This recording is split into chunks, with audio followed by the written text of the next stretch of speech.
you guys covered this, but I want to know, what was your defining moment as a man?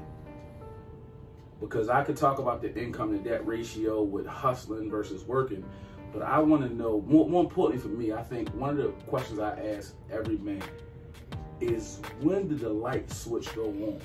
What was your defining moment? In the courtroom when my brother took 20 years for me. That's crazy. Your real brother? My real brother. We talked before you got here.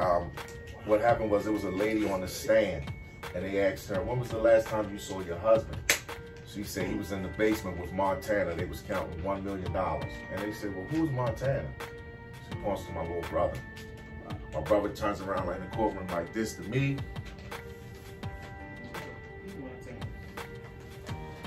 And I sat there, brought 20, first offense. Never been on a vacation is what I call it. And he takes 20. Sends him to Fort Dix, New Jersey. From Fort Dix, New Jersey, then they send him to Glenville, West Virginia. From Glenville, West Virginia, then Kentucky. Barack, my brother release date wasn't until 2022. But when Barack became president, if he wasn't a violent offender, Barack cut the time in half. So my brother did 10 on that 20. Listen, a lot of people talk about, we say in the street, that's my man, that's my brother. But the fact, and you know what's crazy? I've only seen that. I remember. Well, not even just him, my other brother. He my brother whose name is William. Making a ton of, bro, I was just telling him his check was $7,500 for a bonus check. He was in the military, degree in computer robotics, fiber optics. They told him and his best friend, you give us Tony, we'll give y'all probation. They said, man, he ain't got nothing to do with this. Now I'm sitting there, like I say in my book, I'm watching how everything and everybody around me going away. And it's like, and then even when my mother was brought in, it was like, where did your son live at? She says, I don't know nothing about my son. I don't know where my son lived. So all of these people being put up against the gun just so they could say, we want to see this boy in cuffs. Even at my brother trial, I'll never forget when the agent turned around and said, you next. I said, yo, I'm above your pay grade. And walked out. My brother like, man, leave them peoples alone. That's how arrogant I was. I was like, dude, I'm above your pay grade. That's what I said. He looked at me, I'm looking at him. And it was just one of those things like, I was so caught up into this character. Because this what it was, a character. Did you feel untouchable? I was untouchable. Invincible. Bro, 25 arrests, no convictions. 25, no convictions. 15 assaults, police, possession of firearms, charge of first-degree murder, drug trafficking, no convictions. What would you think? Whoa, that's a blessed person. That's a blessed man. You know what? I was out in the streets tonight looking at a miracle. Yeah. Because that you can't explain. No matter how good your lawyer is, you got Warren Brown, you might have had Johnny Cochran, but it's the blessings. That's why and I the said love around between me and God, because I said in the book, I say to him, if you see what I'm doing is wrong, why you allow me to get away with it? I'm asking. That's what I'm asking. Like, because I felt like it was almost like a psychological game. When I didn't hustle, that's when things would go. When I hustled, everything went great. It was when I kept trying to stop, stuff would happen. So I say, I might as well hustle. If I hustle, that's when everything go cool. So I might as well hustle. But the devil gets inside your head like that. You sound like, and everybody watching the show, you sound like an episode of Power. You sound like an episode of Power. Guess what? Go. Hey. We just talked about that. I said, my brother, when Power first came on and started, my brother said, yo, remind me of you, yo. Because I carried it the exact same way. I had many friends, bro. I did a many favors and things for people that people would never, ever know. Because that's the type of neighborhood we had. I had a brother who was serving 28 years. If you was locked up with him and you came home and said, I was locked up with your brother, but I said, go in the Korean store right there. They got you. You walk in the store, Korean said, here, give your bag. Tony told me to give it to you. You walk out, I said, yo, that's you. It might be $3,000 in that bag. I don't know you from nowhere. You just tell me you know my brother. So this is how, with me, I never had to worry about people doing stuff to me because they gonna say, yo, he cool. Like it was a stick-up boy who used to rob people. I would go in a breakfast spot. He would come up and say, yo, I'm ill. Can I get some help? Now, I could easily say, nah. And then he gonna rob me. So I'll be like, here, yo, here you go. Yeah. So I don't want to get robbed. Yeah. So I'm going to get him out the gate. Here you go. Yeah. And he do what he do. Mm-hmm. And he never robbed me because he had that respect, whereas those other dudes was getting robbed. And then the thing, all right, so look, for the viewers, what you don't know is he's explaining street principles, street protocols, respect, morals, showing cats love. And that's how he was able to maneuver and to navigate throughout the very dangerous and very treacherous life that he lived. Yeah. Because, see, some of you guys might know this word or might not, but when you grimy to people, people will kill you, or they don't want to be around you, they don't want to deal with you. And so when you got that reputation outside in the street or the professional world as a grimy person, ain't nobody trying to get down with you. And so even the interesting thing is, even at our worst point, even at our most sinful point, we can still have a level of character, a level of integrity. Everything was always in Tony, but it was about what he was focusing on. It was about what he was feeding. But look at the miracle and the manifestation sitting here before you, that now he's not feeding that no more. I got a great uncle who used to hustle with Peanut King back in the day. Bro, he's very prominent. So Peanut King was one of the biggest drug dealers in Baltimore. And my family, you know, was tied up in that at the time. Peanut King went away. He made millions of dollars. They made millions of dollars, but a lot of guys were shot. A lot of guys were killed. They proliferated violence and different things on the community. 40 years to the present, he's out in the community with the great nephew to change things around. So the beautiful thing is, I've read and I'm picked up the autobiography of Malcolm X, right? And Tony, to me, would be like a present day Malcolm. And what that means is his entire life is chronologically he's changing. He's changing. If he didn't tell you, he was saying how the relationship with his daughter and that unadulterated, unconditional love, he's a girl dad, shout out to Kobe. So that changed him. His homeboys and brothers taking 20 years for him, it changed him. You sitting here looking at a man who believes in God, who's had a conversation with him and God, and he had to change. And guess what? Check this out. Women, real quick, you cannot change a man. You can give him sex, you can give him kids, you can give him money. You can't change a man. Fellas, nobody can change us. For everybody, you can't change your kids. It's until we see as a problem, till we see as an issue, and it's until we legitimately want to change. If you change for somebody else, I had to learn this, so I ain't telling you nothing I don't know. I'm telling you something I had to live. We have to change for us.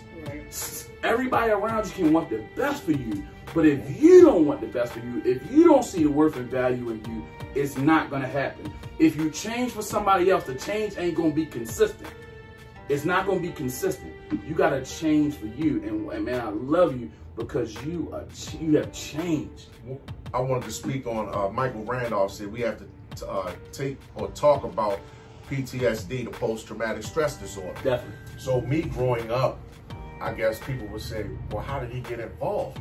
So growing up, you know, it was funny. My 4-year-old daughter, I took to meet my father 2 days ago, which is her grandfather. My daughter's 4. And my father said, oh man, you made my day. But one thing my father said, he says, man, I talk about y'all all the time. I'm super proud of you. And I tell everybody, your mother gets all the credit because my dad and my mom, when they separated, it was just like he wasn't there. So watching my mother go through a man pouring milk on the ground, not my father, but another man saying, D, lick it up, break her nose, break her arm. Mom's struggling with drug addiction. We struggling with poverty. That's post-traumatic stress disorder. And till this day, I've never sat in front of a therapist and say, let me get some help for this. Do I need help? So basically, again, like I said, hustling became my way of coping with everything. Because when you have to, your back is up against the wall and you saying, do I sell drugs? Do I not sell drugs? Do we get evicted? Do we not get evicted? Do we get something to eat? Do we not get something? Do I keep allowing these men to abuse my mother, or do I do something? As a young man, that's a lot to deal with. And then you're supposed to go to school and stay focused. This is what's going on now in the school system. We have all these kids dealing with trauma and nobody's addressing it. It's not a part of the curriculum. It's unaddressed trauma. It's unresolved issues. It's misplaced aggression. I don't know anybody who can honestly say, black, white, gay, straight, Christian or not, no matter what your tag or label is, that hasn't had some level of PTSD. The things that we have been exposed to are not normal. These things are the new normal, unfortunately. Something that I know that I've been exposed to post-traumatic stress. So check this out. Something I said a few weeks ago when we did the show was I was used to a young man from Baltimore, 31. I'm used to 200 murders. I chalked that up. I know we're going to have at least 200. But it's only until we start getting into the 3s and then getting into the 350s that I said, damn, it's getting a little bad out here. Because our post-traumatic stress, our chaos meter, our dysfunction meter is up here. When you get stopped by the police, you're like, damn, I can deal with the tickets. At least I didn't die on this interaction. At least I didn't die. They could rough me up, but at least I didn't die. At least I made it back home. So, you know, brothers be like, man, you know, back in the day, you could just say, all right, I'll talk to you later. I'll see you later. No, now you got to say, I love you. Now you got to say, be safe. Now you got to say, call me when you get home. Text me, let me know you're good. You see what I'm saying? You got to do things to let the world know I'm okay, I'm good. And so it's miraculous that Tony just said, and I'm going to say this too, that I haven't been to a therapist, but I got every reason to go. See, Tony and us, we just a few years apart in age, but our lives have been very similar. So we have to sit in front of somebody and address it, because if you don't know it or not, the PTSD, the dysfunction, the chaos, it comes out. It comes out in your everyday life and interactions, but you just don't know it. The arguments that you get into, the strife you got with your relationship, how it manifests at work or manifests at church, you just irritated, you just mad, you just upset, you just angry. Like Tony said, when you go to school, you can't even focus on the lesson because you're hungry. You're physically hungry.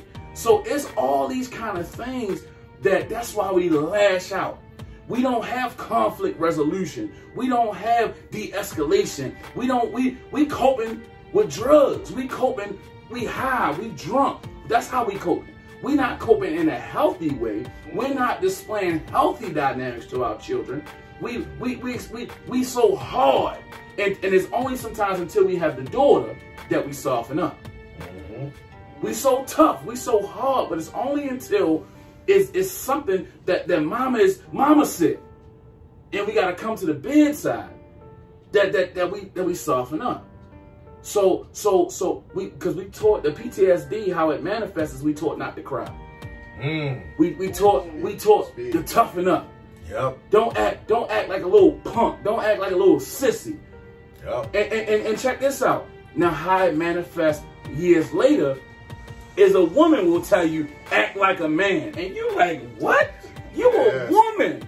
And you telling me you've never been a man. Wow. Now you've been exposed to all kinds of men. That's true. But you've never been a man. They will cut you with that knife. And you say, act like a man. Who are you to tell me how to act like a man? And you can't show me at all. You know, it was funny. Michael Jordan today was at Kobe Bryant's memorial. And Michael Jordan made everybody laugh because he was crying. He said, now they're going to use, you know how they use his meme of his face crying like they did before, you know, because of that's something we're not used to seeing as men. Because again, you know, like William said, we're taught you're not supposed to cry. And women, for whatever reason, when they cut us, they say things like that. I don't need a man. I don't need no, you too soft.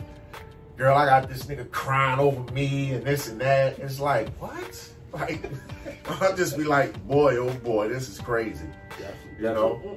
There's a couple things, I guess, that I want to make sure we address every point. Check this out. For dudes that hustle, listen, I've been working since I was 9 years old. My first job was sweeping up head at a barbershop. That same money I earned from the barbershop, I went to put on the phone bill because we needed extra additional income. I wasn't the only one working. My older brother, who's 4 years older than me, he was working.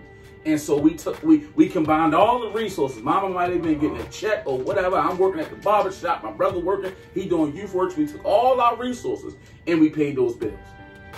We paid those bills. So at 9 years old. So check this out. And I worked at that job about 4 years until I could get youth works and summer jobs and different things like summer camps.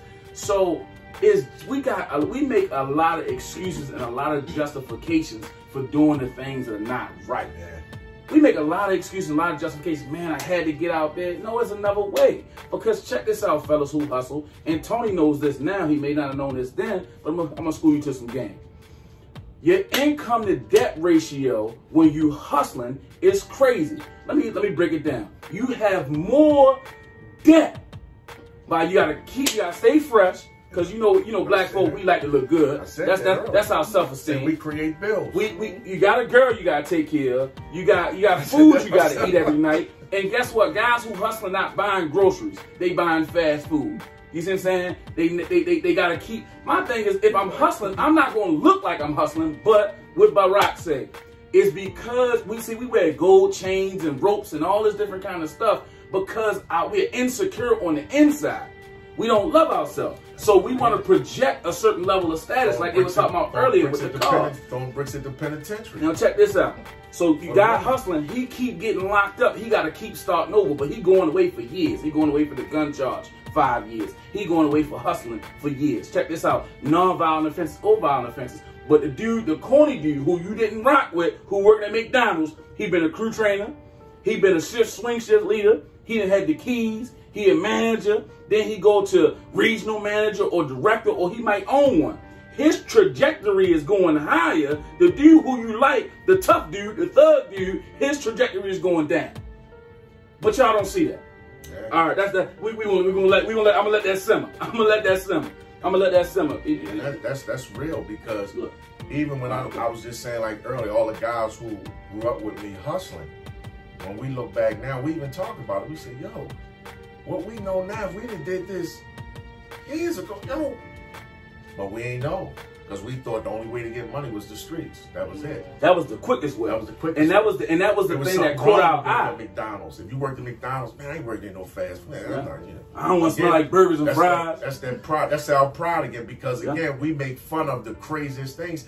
And again, women will say, if you ask a woman, would you date a guy that's not driving? I'm not dating no guy that ain't driving. I'm not dating no guy that's working at McDonald's. But you on the bus. So, right. So you want that. So hustling, say, oh, if I hustle, that's going to make all the girls want me. When they really don't care nothing about you. Check this out. You got women, you got a Louis bag, you got red bottoms but on the bus. Louis bag, no money in it. Listen, majority of Americans, white, black, otherwise, don't have $500 in their savings account. That's the majority of America, over 50, over 60%, cannot pay their mortgage if they got laid off or fired. This is where we at. We need to improve our credit. We need to improve our situation. Fellas, don't move in with your girl. Mm-hmm. Don't move in with your girl, because when it's over or it don't work out, you got to keep starting over. You got to keep going back to mom crib. Don't move in with your girl. If y'all not solidified, if y'all, listen, young ladies, a baby ain't gonna keep, I'm gonna keep it a stack. And young ladies, you can't make a dude be a father. If he not ready for that responsibility, you can't force him. Child support ain't gonna force him. They just gonna take his bread. But guess what? There's a loophole. Cats quit their jobs so they don't gotta pay child support. I'm just hitting you to a little game. But so I'm just hitting you to a little game. I'm just giving you some inside knowledge, some inside secrets. But they had a couple questions in regards to the political arena. Do you know about this candidate Miller that you wanted to? I don't really know much about her. Because like I said, the front runners who up there are the Rue, Big Naraja, TJ, and Sheila Dixon. Now is Miller going for the is she the Republican that's going? She's not a Republican, is she? No, she. All right, so I don't know about her or this Miller person, so I can't speak on that. So I don't want to speak on something I'm not sure about, and we both not really 100% sure on that. But you said, can you also help us understand why Mayor Jack Young is attempting to take credit on police, camera bills, and recreation centers, and he allowed the former mayor, Blake, to go years without a plan. Now check this out. The man is the mayor. If you don't know anything about politics, whatever a mayor or a person who is in office can take credit for, they will take credit for. We got 45 in the White House taking credit for the economy when our President Barack Obama set the economy back on track and handed the ball off to the next president, which unfortunately is 45, but he set him up in a good way. 45 take credit for everything. Everything. Gas prices go down, 45 say that's me.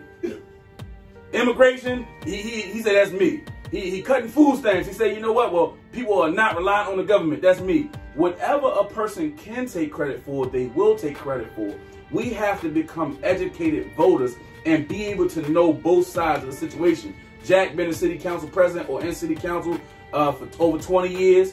You got to look at what he has exactly done, what is his record, and then hold him accountable for that said record. The same thing with the mayors, the same thing with a housing commissioner, the same thing with a police commissioner, the same thing with elected officials. We have to become more intelligent and hold individuals to that record. The sad thing is that the reason we shouldn't have much to say is because we just won't vote. You got the percentage. See, when you got people like Donald Trump, who says a lot of blacks gonna say my vote ain't gonna count anyway. I ain't gonna waste my time standing in the line. Fact. And they know this, and they betting on that. It's the same, even with the mayor's race. Yeah. It's easy to fool black. What I always say puzzles me is this working in the school system. Parents come deep as I don't know what for football games, basketball games. Oh, they there in full force. Mm-hmm. Baby screaming, hollering, but they ain't gonna show up for PTA meetings. They ain't gonna show up for even to open the door for the census people so you can try to get money in your neighborhoods. Right. They're just not, for whatever reason, we just don't do what needs to be done, and then we complain. But let me give you two other sides to that coin. So parents show up for sports. They show up for see I worked at a community arts school, and when it came to African dance and entertainment, see, we pulled by entertainment because that entertains us. That means that we don't have to deal with what's really going on because we're being entertained. So check this out. What happens with the PTO, I'm gonna tell you what I fault. I fault not just the parents, but because their priority, if we be honest, is not their children's education. They just want an all-day daycare. If they can get it before care, school time, and after care, they'll get their kids 23 hours a day to somebody else to deal with them because they don't want to deal with it. It's not their priority. But the second thing, I fault educators. I fault educators because educators only want to talk to the parents when their child is a disciplinary issue. That's the only time educators reach out to parents. They don't reach out, some, not all, but most.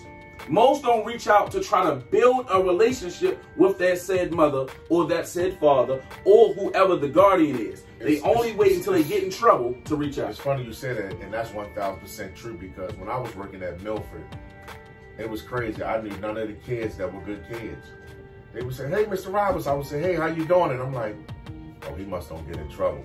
My focus was only on the bad children. The bad children, because where you belong at? Such come in, good kids. Yep. I ain't got to worry about this kid here. So and they suffer. And they suffer. They suffer. And the good kids, their grades will slip. They will act out because they said, hey, I'm here. I'm here. Look, me. Come on now. You down the hall with little Ray Ray for 3 hours. I need some time and attention. And so but look, we do that not just in the school, but we do it at home. Yeah. We give the bad kid all the attention. But the good kid, like, Mom, what's up? Dad, what's up? We do that.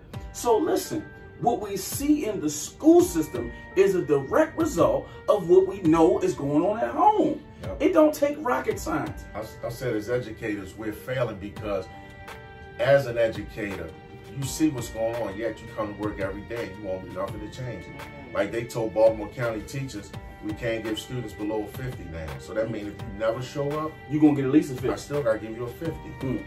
Knowing that that's not going to help this kid, and I'm still going to do what they tell me to do because I'm getting a paycheck from them. Yeah. So what does that make me? And they going to Part of threaten, the threaten problem. my job. They'll So threaten your passing job. is a 60.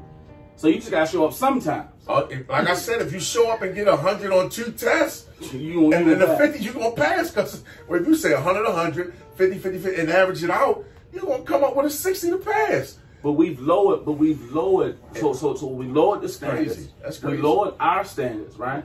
Because listen, as kids, your only focus is school. That's your only focus. If we keep it 100, if we keep it a stat, for kids, your only focus is school. But check this out, parents, responsible parents. You can't spoil your kids. You can't give them everything. They need to earn something. That means they need to wash dishes. They need to check out the trash. They need to iron clothes. They need to have responsibility at a young age, because if you don't give them no responsibility, guess what you're going to do? They're going to think that the woman or the mother is always to cook. They're going to think that, oh, I don't have to do nothing around the house. She's going to clean up.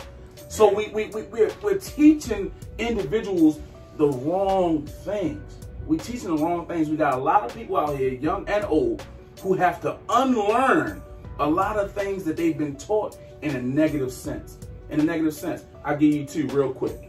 What you don't know won't hurt you. That's a lie. What you don't know will absolutely kill you. It's some information out here that we need to know, and if we don't, it'll kill you. Second lie that we need to unlearn. Sticks and stones may break my bones, but words will never hurt me. That's a lie. Words hurt like a mother. I know we're on the radio, so I ain't gonna cut, but words hurt. Words have power. And so we need to unlearn some of these lies that have been pushed on us so much. We have to make sure also that your kids aren't just raised by computers and tablets. I know kids, the only way you can get them to be quiet, get them to sit still, get them to stop crying, is to give them your cell phone, to give them a tablet, read them some books, feed them some healthy food. We got to get back to some fundamental things. We got to get back to some fundamental things. But, you know, we got all these grandiose ideas, right? We want the mayors to do this and do that. How about we just start something simple that we don't need no gubernatorial race. We can do a community cleanup.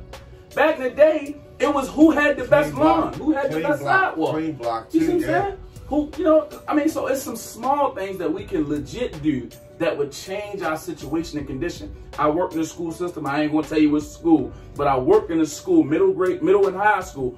They didn't even have the updated contact information for parents because people are changing cell phones and don't got emails.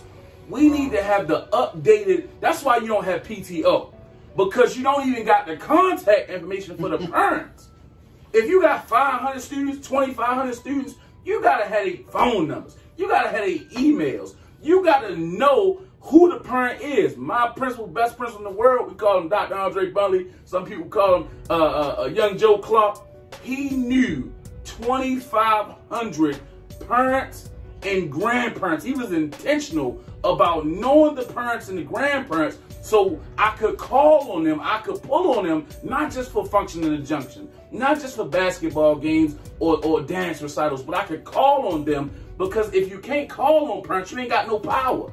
If you're a principal and your staff and you are not on one accord and the parents are not on one accord, the school is going to be trash. I don't care how much money you give them. You give a school $100 million. You can make it a 21st century school. If you don't have a PTO, somebody whose parents who care, if you don't have some other programs in the school, it's not going to work. It's not going to work. That's true. I I said earlier, I thought about something. If people couldn't pay their rent and they gave them the option to clean up and they start dropping them big dumpsters where all of the trash was and say, we're going to leave it up to people who can't pay your rent come sign up. You sign a sheet, and then they put so many of them in so many different communities and have them clean up. And that would take care of their rent. That would be like probably cheaper than paying what it would cost to pay some of the employees. That's true. Because then you probably would have a lot of people that really need the help also, and they could, you know, knock down a lot of the trash situations faster than what they're doing. Gotcha. So I like that. I like that idea. That's a good idea. So one of the individuals on the line said, "How do you feel about charter schools and push for so many now? And the push for so many now. The CEO is making $348,000 a year. The commissioner is making $250,000 a year, and we're seeing the conditions of the schools in the community." I like charter schools.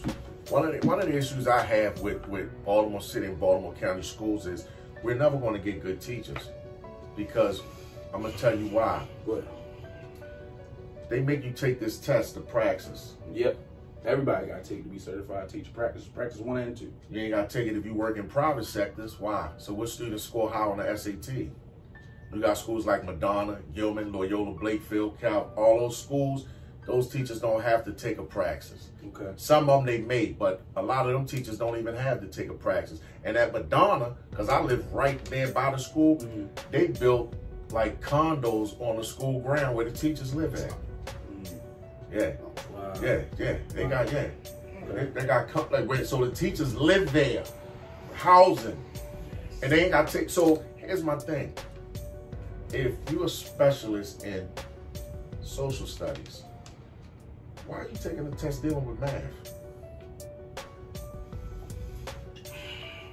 I hear you. I hear you.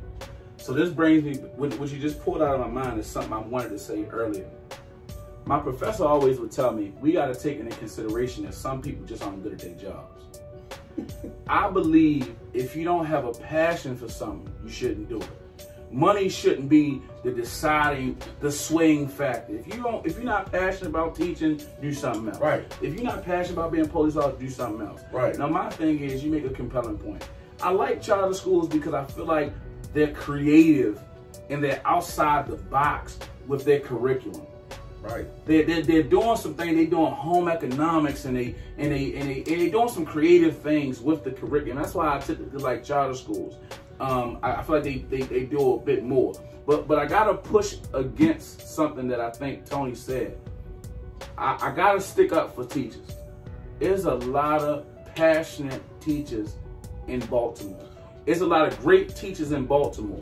The challenge is this, that the administration, either on North Avenue or the administration, these principals are not these special education coordinators, these individuals who oversee the departments, they are not supporting the teachers. That's when you have the breakdown. See, a teacher can tell you something, but when the vice principal or the principal does not, they're not on the same page and have the same messaging, that's where a lot of things get dropped. If I tell a kid, take your hoodie off when they come into school, and I'm security or the resource officer or your teacher, but you done walk past the principal or the vice principal, say they ain't that deep. Before I respond, Keith Red say, do anyone know the next election date? Know the next election date? The next election date, April 28th.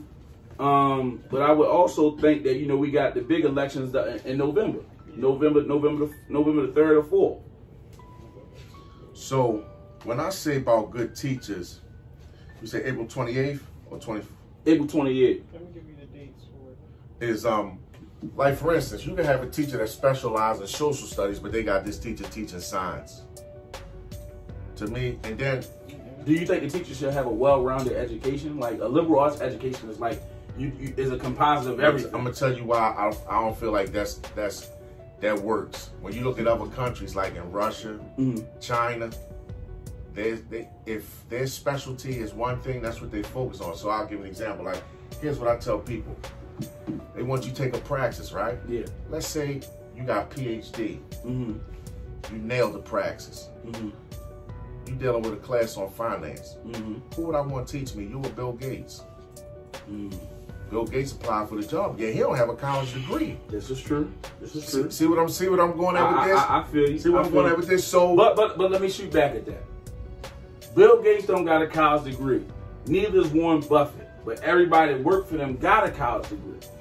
You see what I'm saying? I don't think everybody. I'ma say over 50-60% of people that work for them got a college degree. When I say this to say, so what qualifies you to be a teacher? Should it be your success rate? Okay. Or should it be just because you have the piece of paper? Got you. That don't mean that you're smart because you got a piece of paper. Because you got a piece of paper, do that mean you in love? Does that mean your marriage gonna work? You right. See what I'm saying? Right. I like so it. This is why I have an issue with the way they choose these teachers. Gotcha. I see first of all, I worked in the schools for almost 20 years. I see teachers who come in, don't have the kids' best interest. They got tenure. And some of them got a different skin tone color. Okay. I've seen some white teachers who are a beast with our kids. Okay. And then I've seen some who already got these prejudgments. Right. Where they dumb it down. Like I tell you another thing. Who makes the school curriculum? Why are we still talking about and why are we only talking about for Black History Month, Martin Luther King, Coretta Scott King, Malcolm X? We don't talk about all these We'll talk about Garrett Morgan who invented the traffic light. Right. We don't talk. There's so many other people we don't even talk about. Right. You know, so I have it. When I see the school curriculum, I sit there and I say, "Yo, this stuff is crazy." You're right, but we gotta look at who feeding us. And then, but go ahead. As great as a teacher you could be, they make you teach their curriculum. You're right. What if their curriculum ain't a way for our students to learn? You're right. How can you be an effective teacher when some kids learn off of doing versus reading? You're right. You're right. You got auditory, kinetic. So when you got teachers who pass the practice, guess what? That's just like I can pass a test because I'm a good test taker. Yeah. But that don't mean I can teach the material better than somebody else where kids can grasp it. Because when you walk in the room, first thing students do, they look you up and down. Facts. When you start speaking, they can say, oh, he good, he hood, he one of us, he's not one of us. Man, this teacher's born, they go to sleep in your class. Let me see if I can get away with putting the earpiece in my ear. Let me see if he's going to address me. Let me text and see.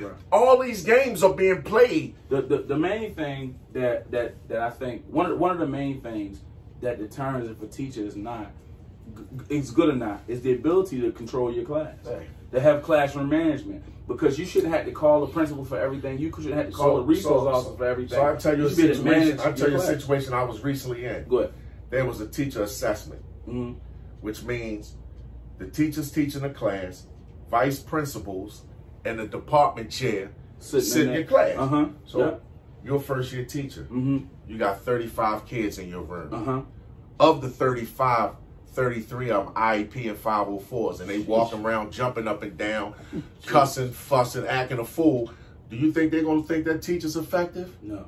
No, she ain't effective. That's how they're going to look at it. She's not effective. You're right. But guess what? How do you set a teacher up like that? You set them up for failure. You set them up for failure. Check this out. So Dan Nita says this. Oh, I'm sorry. Okay. Dan Nita says this. She says, major issues, too many required tests in Maryland schools. Fundamentally let teachers teach. Very wasteful on all the different tests that they have to take. Thank you guys for your feedback. In my day, we had great teachers and many great programs because teachers were teachers without all the pushback on teachers and numerous test requirements and great parenting. She said, conquer there's a lot of specialized tests with proven, and correct me if I'm wrong, specialized teachers with proven track record. Stop testing and let teachers teach and incorporate technology of the future. There you go. They won't do it. I'm telling you, working in the school system, it's so frustrating. When you see certain things being done, you sit there and you say to yourself, unfreaking real. And then you ask yourself, why am I putting myself through this for this little bit of money? And you know what's interesting though? If you operate in a good school, it's like being in a good police department. If you operate in a good school, I feel like somebody's gonna come in and say, why is your graduation rate so high? They're gonna come in and not look at all the good stuff, but they like, this is impossible. You must be fudging the books. So I feel like it's a double-edged sword because we could, if we wanted to, could we really stop crime? If everybody wanted a job, right? Let's say everybody in America wanted a job. It's not enough jobs for everybody who want jobs. You see what I'm saying? So it's a lot of things there, but I agree with Danita about the fact that, you know, we got to stop teaching to the test. Because like Tony said, I could be a good test taker, but do I really understand the concepts and the information? And a lot of times we don't understand the concepts and the information. We just regurgitate our notes and we just regurgitate to pass the test. So this is why I wrote this book here. Mm-hmm. It's not finished. Mm-hmm. It's called Book of Monologues, like audition pieces. Okay. This is a book that's going to make students want to read because there's no passing and failing. I make that clear when they first read this. And there's stories in here. And after every story, there's questions. Okay. So before you came earlier, we had this one called Traffic Stop. Me and you in the car. Okay. And I say, oh man, the police pulling us over. You say, no big deal. They just going to ask for your license registration. And I said, well, I got a gun on me, bro. Ooh. And right, you respond. Ooh. And I say, it just changed. So I say, yo, just changed. You ain't got no record. Right. Let me put the gun under your seat. And here's your response. Yo, but I got a full scholarship to Yale Law School. I'm going to lose my scholarship. Now I respond back to you. Yo, I got 2 strikes. It's my 3rd. I'm going to go to jail. So I say, freeze it, put a pen in it. That's one of the stories in here. And I say to the students that's the passenger, this your man, your nigga, your boy. Do you take that charge for your man? 95% of the students say, Mr. Roberts, I ain't snitching, man. That's my man. What? So guess what that's going to do? Just that's like tough. How you excited. You ready. You ready to come. Now, is that real life? Yeah. You think students will want to do something like that? Participate? They're going to engage? Yeah. Yep. And then it's like, there is no wrong. You can say, oh, that's my man to take the charge. Right. Well, let's talk about when you take that charge for your man, what's going to happen. See what I'm saying? They don't teach like that, though. That'll make students want to read. Yeah. They'll understand the character analysis. Yeah. It'll break it down in a way. It's practical. It's practical. This is what we don't do in the school system. I need a copy of both books. I'm at the cash app you tonight. I need a copy of both of them joints. Look, this was still. I want it, and I don't even care if the book ain't finished. I like that. He hooked me. He hooked me. But check this out. A lot of times, what we ask as young people, as millennials, is we want somebody to be real and authentic. I'm going to tell you what a good brother of mine told me, and it goes to the heart of what we're saying. If you want to be an effective teacher or effective at anything you do, it can't just be a 9 to 5. Nope, can't. If you want to be effective at your job, if you want to be an effective person, an effective leader, if you want to make it outside of working for somebody else, but you want to be an entrepreneur, it's not just a 9 to 5. Yep. Sometimes you're going to put more in than you actually get out. And one thing I like about what Tony just said is that it's practical. And a lot of times, I know when I was coming up in school, we would ask, how is me going to school for 12 years or more, how is this going to help me? When I get this high school diploma, what doors does it open for me? What do I have access to? Because they push on you education, they push on you the army, they push on you a lot of things. But before you sign up for anything, we need to know, what is this going to help me have access to? We need to study the markets and the trends. What's going to be around? Well, we know people are going to be born. We know people are going to die. We know technology is going to be around. We know crime is going to exist on some level, so we need lawyers. So we need to understand what is going to be around. Media and social media, that's going to be around. So we definitely need to have those practical things, man, that will inform us, things that we can apply to our daily lives. And I think, man, that's fantastic, bro. So check this out. I got another story for you. New girl. Damon say, Jazz, who's the new girl in your class? She said, boy, leave that girl alone. Don't you already have a girl? He said, and who's the girl? Her name Princess. He said, that she is. He said, you need to chill. You need to get a number for me. He said, you better get it for yourself. Come on, Jazz, you're my best friend. Then let that girl alone. All right, you got that. I'll holler at you later. What up, Damon? Man, you see the new girl in Jasmine class? Yeah. Gave Shorty my number already. So as they go on, we get here. He says, Princess. He said, Christian said, you think that you could just be with me? Christian said, I know I can. The Princess said, I need to talk with you first. About what? It's about me and my life. What about your life? She said, well, I live in foster care, and I was taken away from my real parents when I was 5. Wow. I never really make friends because people always judge me. Christian responds, Princess, I told you, I'm here for you. I would never judge you. I want you to be my girl. She keeps saying, but why me? He said, because you're not like all the other girls. Christian, I really want to believe you, but so many people always let me down. He says, I'm not so many people. This me, Christian. Princess said, I think it's best I leave. I love it. He says, but you just got here. She says, I don't think this is a good idea. Princess, what are you scared of? I'm not like other guys. I'm different. She said, I just think we're moving too fast. She says, he says, it's been 2 weeks. Then Princess says, Christian, I'm HIV. He said, you what? I'm HIV. So you gonna lie just so you can leave? Christian, I would never lie. This is why I have never had sex. It's hard for people to see me beyond this disease.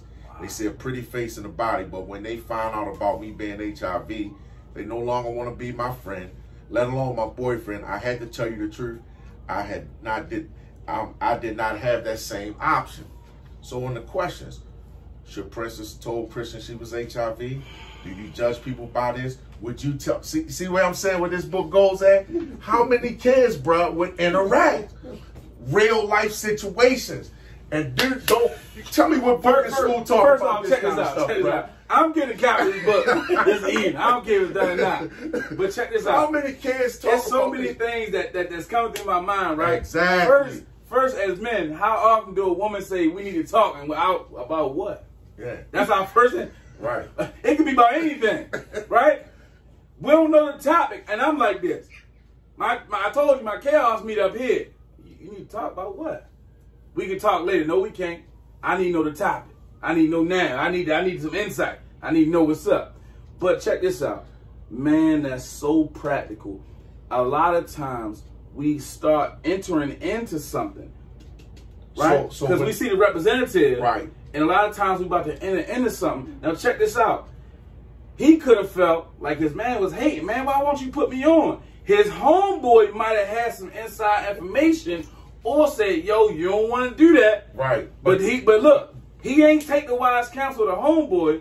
He found a yes man. Right. He found another guy. The other beauty of this is, imagine the kids all have a copy and they actually being the characters. Wow. Somebody's Christian, somebody Princeton. Wow. So they reading it out. I love it. And it ain't like it's a difficult read. I love it. Short stories, and after every topic, there's questions, bro. That's and fire. From work, and I said, it's a way to engage. If you don't get the kids to want to learn, and look, I never write books that are thick, because when you give kids thick books, they look at it like, oh my God. God, I don't want to read 427 pages. But something they can relate to. It's even one to hear about a girl and a guy being pregnant, and she tell her, dude, I thought I was different. And he tells her, yeah, you are, we cool. And she says, yo, I'm pregnant. He said, well, it ain't mine. She said, but you're the only person I slept with.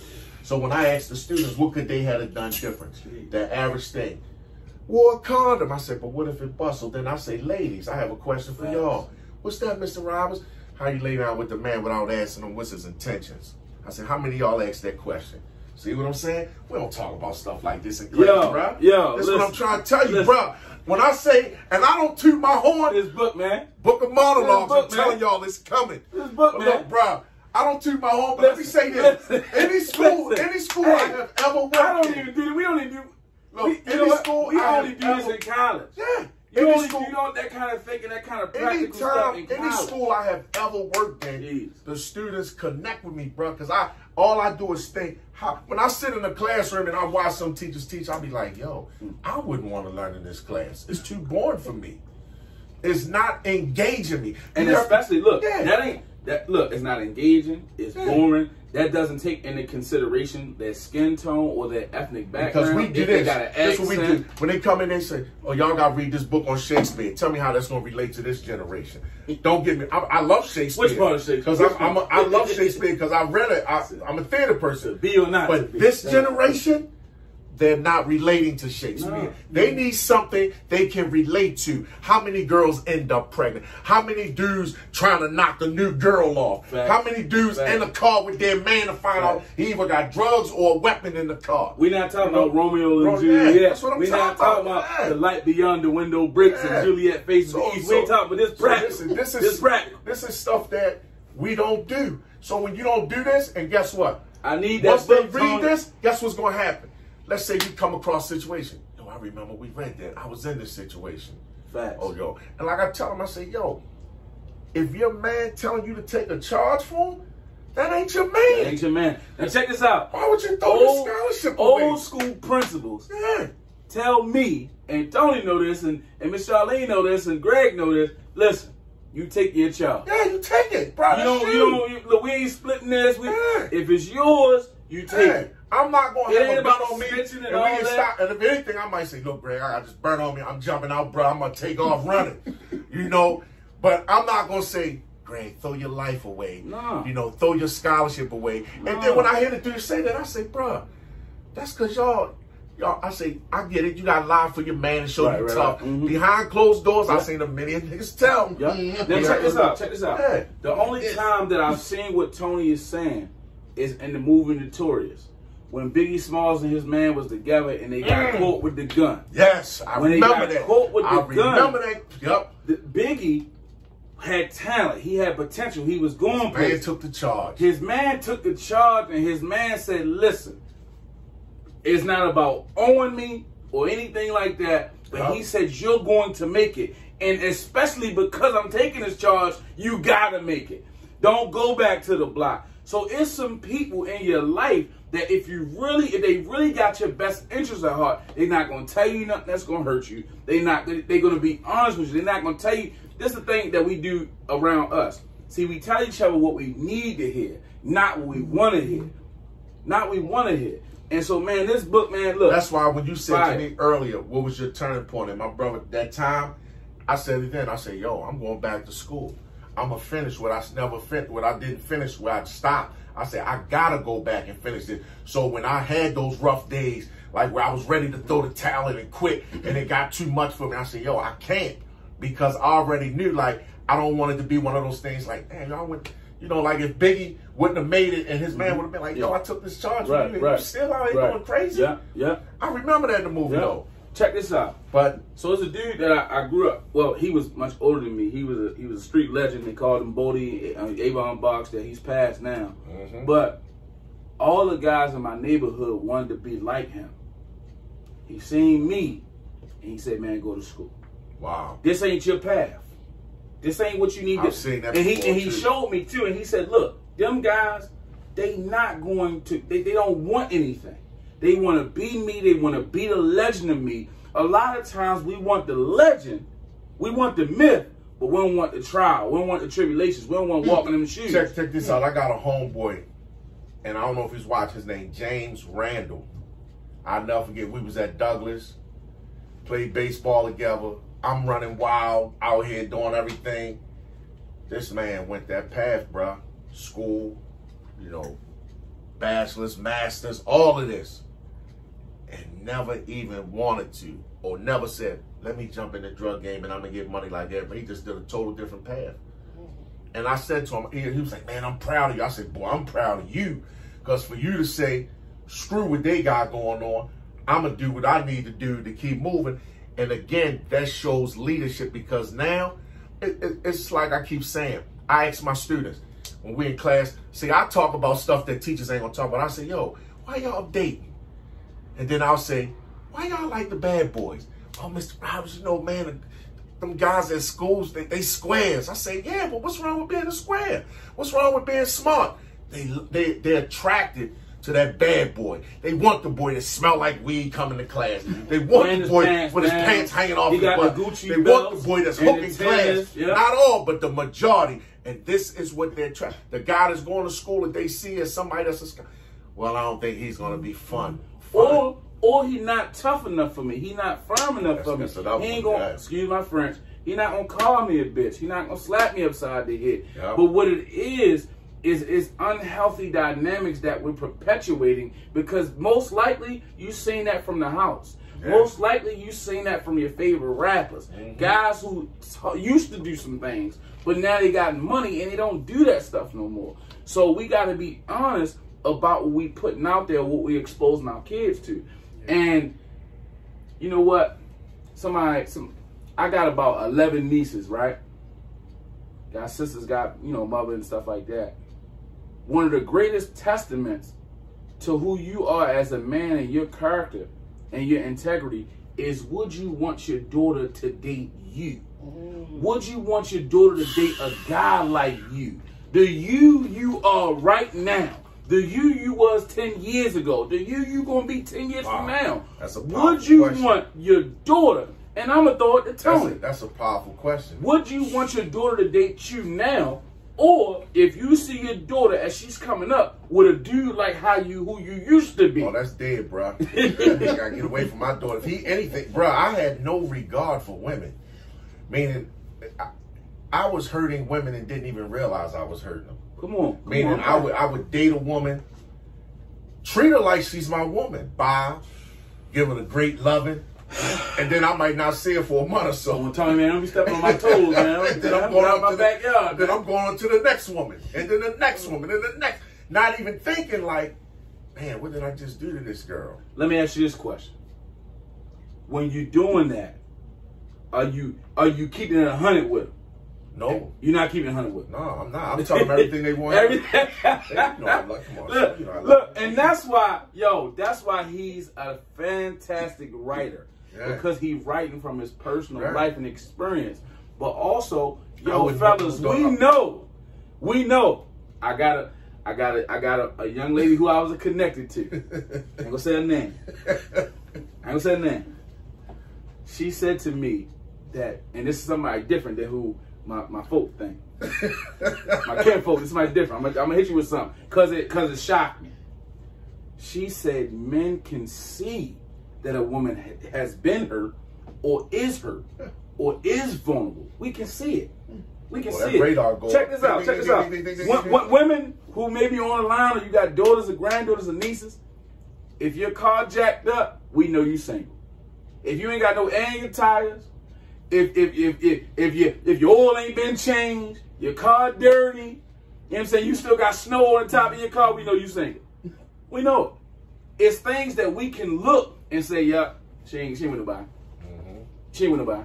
We can identify certain things. And when she told me, I said, shit, man. And guess what? It wasn't even, I don't feel like I was doing what I was doing intentionally. It's just certain vibes. It's just certain things. You know, yo, we don't keep it a stat. We don't keep it 100. You could be just coming out of something. They coming out of something. Ain't nobody talking. Ain't nobody communicating. You got your secrets over here. You got your secrets over here. And we just, we just kicking it. We just enjoying. We just doing what we do. So we got to start being honest and communicating.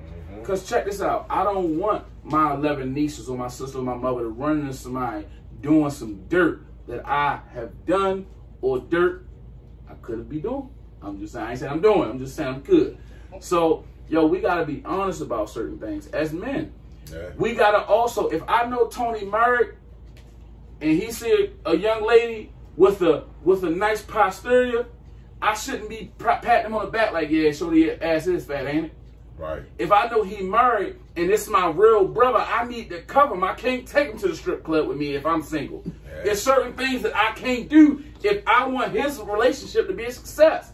And secretly, I'm holding him on this pedestal. Right. I got a best friend, my brother, he been married for years.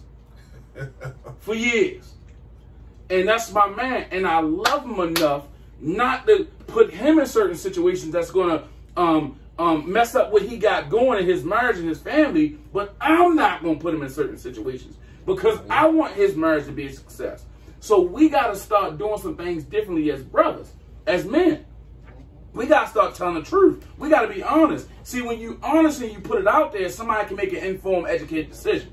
But it's only when you're being deceptive and you hiding stuff and you're not keeping it 100 that somebody is making a decision that's not honest. You got something over there? No, I'm just looking at the comments. She says, so, yo, we got to be honest, man. But listen, women.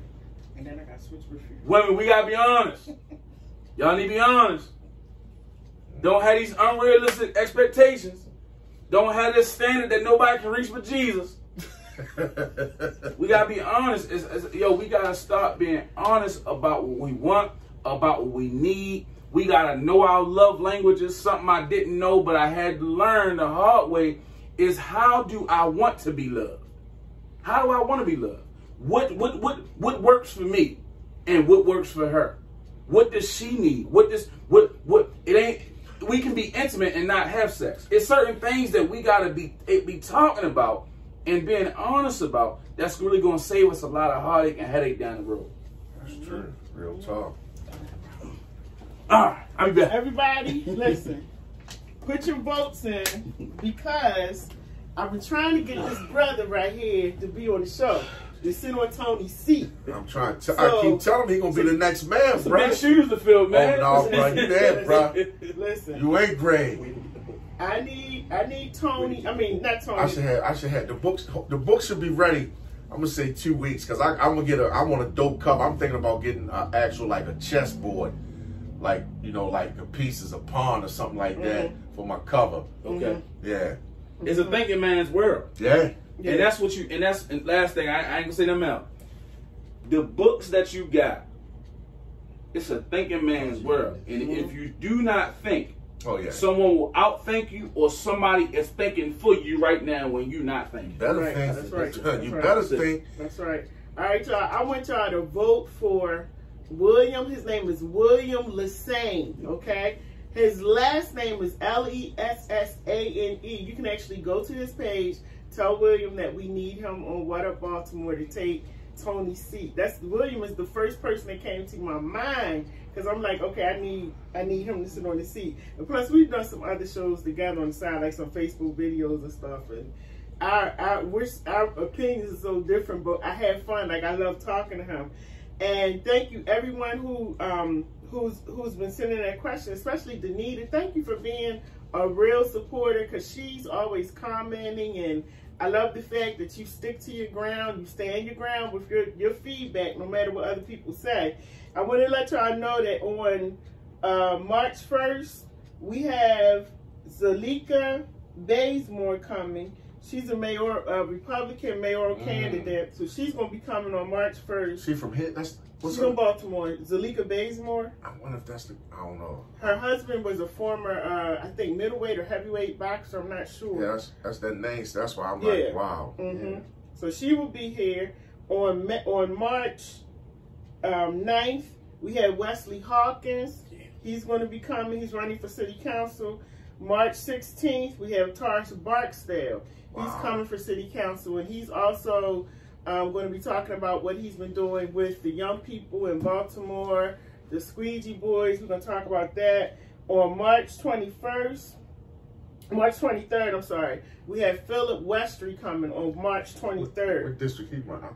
Philip Westry, I'm not sure. I know he's running for city council. I forgot his district, though. And then on, oh, sorry, I missed somebody. I'm surprised Brian Crum ain't reached out to you. No, I haven't gotten that name.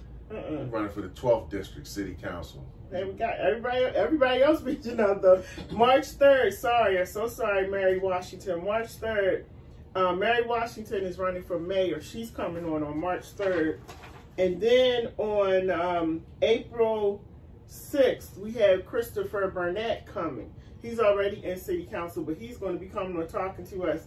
I'm trying to get Sheila Dixon to come on. I've sent her information, so I'm talking back and forth with them.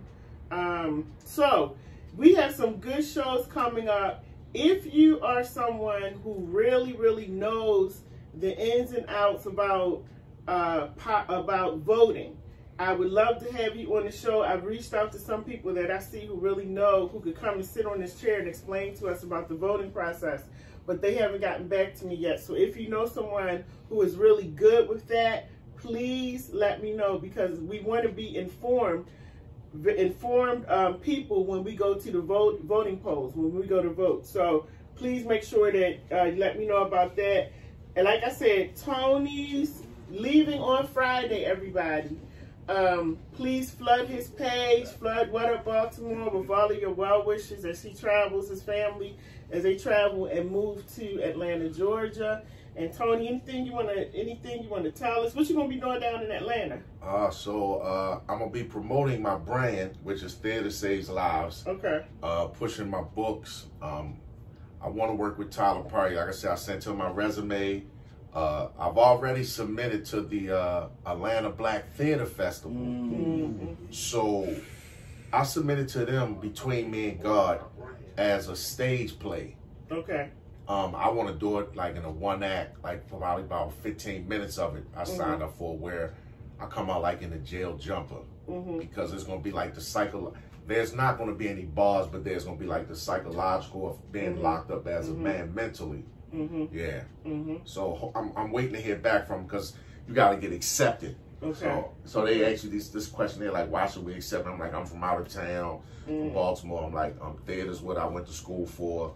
You know, I would love to be a part of, you know, what y'all have going on here. Right. You know, so, you know. Are you going to be teaching? Or are you going to go back? You're not School teaching system would be my last resort. Okay. That's my last resort. I'm a little fed up with the school system because, like I said again, I just feel like that teachers should have the option to create their own curriculums versus keep doing the same thing that's not working. Right. If what you're doing is, I just can't see me doing something that I disagree with just for a paycheck. Right.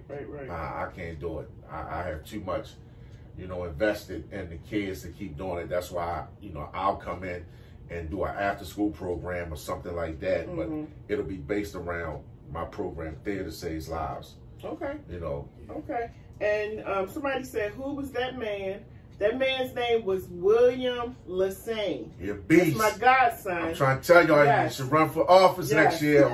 Pray for me. Keep me lifted. He know everybody, so I don't know why he not running. He know everybody in the city. Keep me lifted. I'm working on it. He's my accountability partner. Keep me lifted.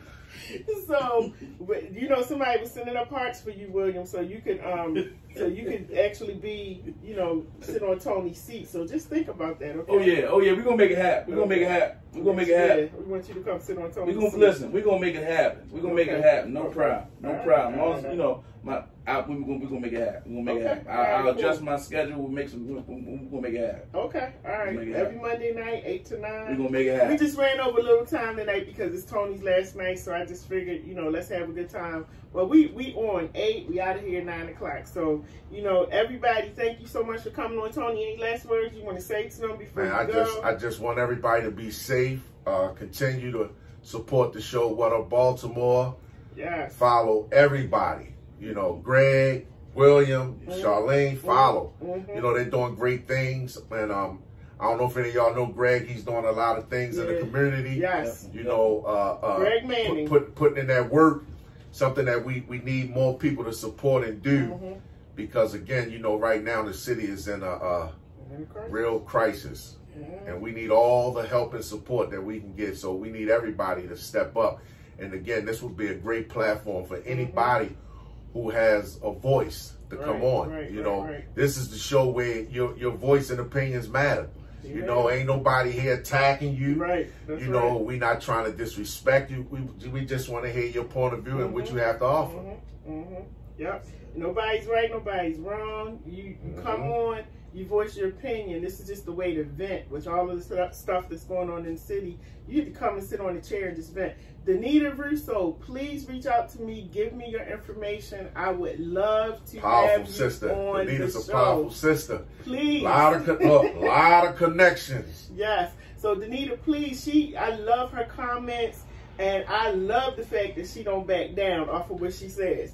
So, Danita, please reach out to me. Give me your information. I would definitely love to have you on the show more than one time. And this is what I'm talking about. This is your show. This is everybody's show. So, please, everybody, make sure you will be a part of it. Please keep Tony and his family in prayer as they prepare to travel on Friday. It's Friday that you're leaving. You're actually leaving. Yeah, we was going to leave Saturday, but she said once we pack, we need to roll. Tony in your prayers. Keep the city of Baltimore in your prayers. Keep Kobe and his family, but also the entire individuals that was in the car, in the plane crash. Keep them in your prayers, too. they Kobe's memorial today. So yeah, you know, powerful. Yeah, man. Yeah, I couldn't watch the memorial. Yeah, it was too much. Yeah, I I couldn't either. You gonna take Atlanta by storm. That's what I want to do. I definitely want to put Baltimore on the map. Like I said, I told him, I said when I come in, I said, man, I'm gonna hit them hard. Yeah. Before we probably leave out, we can pray over them, but I'm praying for you. Yeah, I appreciate that. I'll make sure you pray before you get out of here tonight. But you're gonna take Atlanta and Georgia. We behind you. This is Yeah. always your platform. Oh yeah, I appreciate that, man. And I believe that book is going to be required reading. Yes.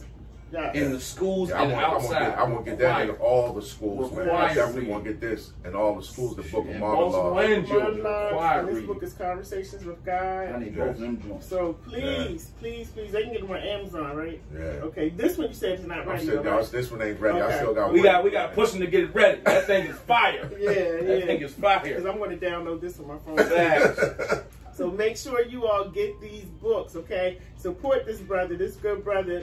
God has allowed him to go through all of this stuff for a reason. And who knows, Atlanta may be it, Tony.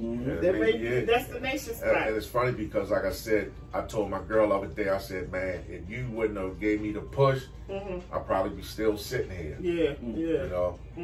But like I said, again, it's crazy how when you have these great platforms, but they don't get the recognition like some of these other ones, you know, that I don't feel have such an impact on the city or what's going on or nothing. Right. So so we wish you well, Tony. Thank you so much for believing in me, man. Thank you. We met and it just clicked. It clicked, I was like, I'm gonna call him and see if he want to do the show for me. And he was like, all he said was, let's go. And we've been rolling ever since. And like, it's been crazy because the numbers on the show is just like unbelievable. So thank you so very much, because you set the tone. You helped me set the tone for the show. No, it was your idea. You like I say, man, you blessed. And that little test that happened in wherever in Jacksonville.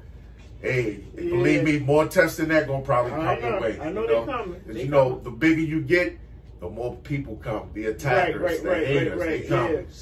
They come. They see what's coming. That's their job. That's their job. And as long as you keep that focus and say, okay, I'm expecting this, you'll handle it better. You know? That was a test. Hopefully I passed it. But I'm going to be down in Atlanta sometime in the summer because I have some friends down there that I was visiting before I even knew you were moving. Wow. So I planned to come down there, and we're supposed to be going to Tyler Perry's studio. Oh, it's phenomenal. So I think it's phenomenal. Yeah, so I'll definitely see you when I come down there. Maybe I can do a show from down there too. Oh yeah, definitely. But thank you, Tony, so much. I appreciate it. Crib was gonna be set up. Yes, throw them hearts up for Tony. And we thank you so much. We appreciate you. We love you. And we just wish you all the best. Thank you. All right, everybody. See you next Monday for What Up Baltimore. This was an extended version, but it's only going to be 8 to 9 o'clock every Monday. So next Monday, remember, we have the mayoral candidate, Zalika Bazemore. She's a Republican mayoral candidate, and she'll be here on What Up Baltimore to talk about her platform next week. So get your questions ready. Danita girl, call me. All right, y'all. I'll see you. Shout out to Isaiah. Oh yes, and also the other guy. It's somebody else. Michael Randolph. Yes. Michael Randolph. Thank you so much, because you are a strong supporter of What Up Baltimore as well. So thank you so much. He used to live in Sandtown. I think he's in Florida right now. Oh wow. So thank you so much. Thank you so much, Michael Randolph and Danita, for being strong supporters of What Up Baltimore. Don't forget to vote for William Lassane, so he can be sitting on this chair the next time y'all see him, okay? Don't forget. All right, everybody.